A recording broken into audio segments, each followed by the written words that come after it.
And so, nung Sabado, meron dumating sa amin na iPhone 12. So, ang problema niya po, ang concern niya is LCD. So, ang request ni sir is original yung ipapalit. And so, meron tayong original dito. Ayan.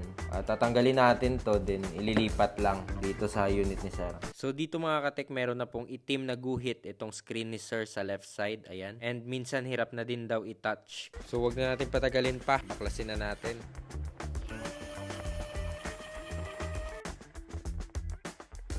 So, ito na nga pala yung unit ni sir, and dati na palang napalitan tong LCD niya. And shoutout na lang sa mga katek ko dyan sa AOP, kila Tolmicar, Paul, and Pax. Ayun. And ayun, shoutout din kay Boss Drew dyan sa Dasma.